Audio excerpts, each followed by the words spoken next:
नमस्कार मित्रों, मैं डॉक्टर माधुरी दर्शन अमोदिता नई कक्षा की शुरुआत कर रहे हैं। पूर्व में हमने आपको दोहा सिखाया, दोहा के साथ साथ हमने गणात्मक दोहा भी आप सभी को सिखाया।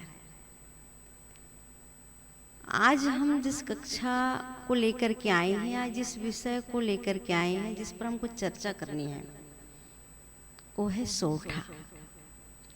हमको पता है कि जिस तरह से दोहा अर्ध सम्मात्रिक छंद है, ऐसे ही सोठा भी अर्ध सम्मात्रिक छंद है। और बड़े गजब की बात यह है कि यह दोहा के ठीक उल्टा होता है। लेकिन याद रखें,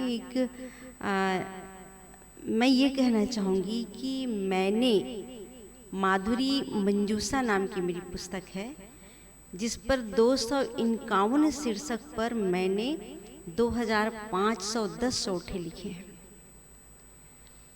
मैंने दोहा को उल्टा करके लिखा। कुछ दिन मुझे मज़ा नहीं आया, लेकिन जब मैंने उसके उद्भव को समझने का प्रयास किया और उनके संयोजन के अनुसार मैंने सोठा लिखा तो बहुत मज़ा आया सोठा लिखने पर। तो आज हम आपको जिस सोठा, जो रोचक लेखन है सोठा, उस पर हम चर्चा कर रहे हैं। सोठा एक अर्ध सम्मात्रिक छंद है और इतना जान लो कि जिस तरह से दोहा 13 और 11 मात्रा पर लिखी जाती है एक पंक्ति, उसके विपरीत जो सोठा है वह 11 और 13 पर लिखा जाता है। 11-11 मात्राएं और 11-11 मात्राएं किस पर होगी? विषम चरणों पर। और सम चरणों पर इनका क्या होगा? 13-13 मात्राएं। जैसे दोहा पर विषम मात्रा 13-13 और सम मात्रा 11-11 होता है, लेकिन सोठा उसके विपरीत है। तो विषम मात्रा कैसे होगा? 11-11 मात्रा और सम मात्रा क्या होगा? 13-13।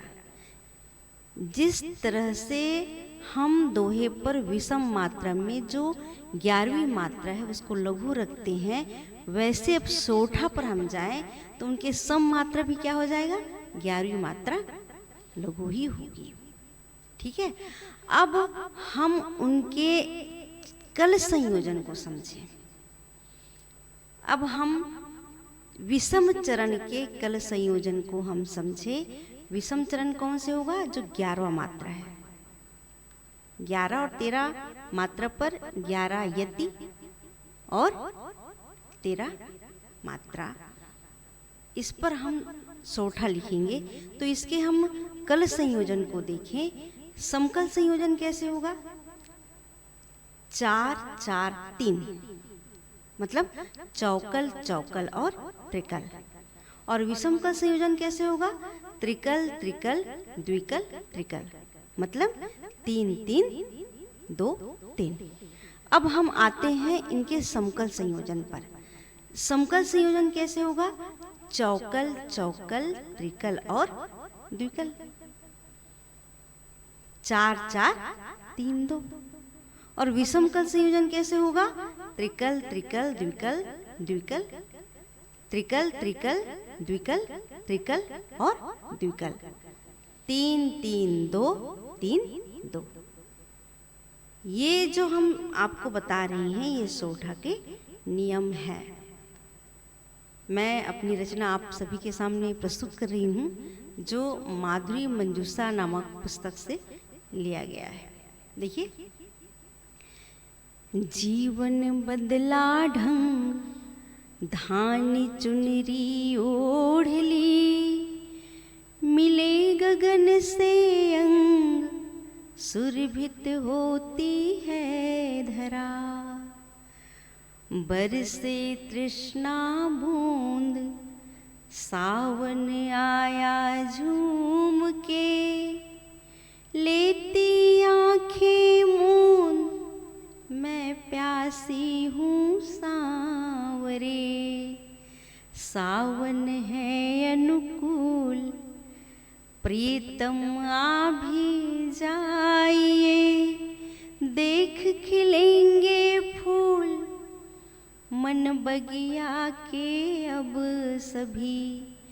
दादुर गाए गीत, नाच रहे हैं मोरवन, सौंधी माटी प्रीत, सावन लागे भावनी।